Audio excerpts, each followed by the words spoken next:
At the very heart of our constitutional republic is the notion that government derives its just power from the consent of the governed. This bedrock principle animates the Declaration of Independence and stands in stark contrast to the divine right of kings, a right exercised by the British Crown that sparked the American Revolution.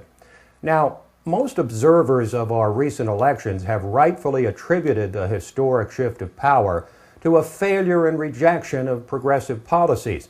They failed to heal the economy and lower the unemployment rate below 8% as they promised.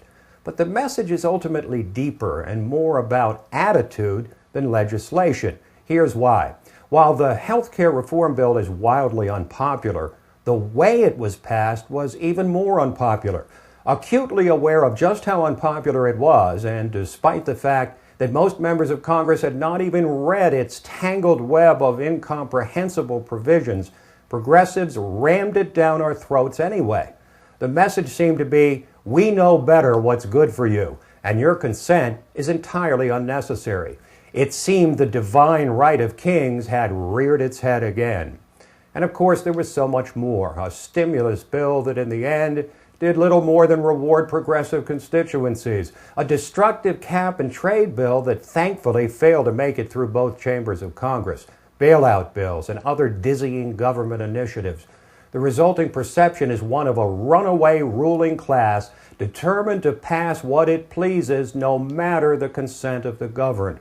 Of course, this stark display of unmitigated arrogance reveals the progressive worldview that you are not smart or wise enough to make decisions for yourself. You're driven by an unfortunate combination of fear and ignorance. But alas, this is why we have elections every 2 years. And oh, how the voters spoke. The American heartland from Pennsylvania to Wisconsin delivered the most stinging rebuke with dramatic change from blue to red. And while a number of high-profile Tea Party candidates lost Senate races, perhaps the most overlooked story of this election was that of the 129 candidates for the House endorsed by the Tea Party, 113 were victorious. That's an 88% success rate in the People's House for candidates who gave voice to the very concerns we're discussing here.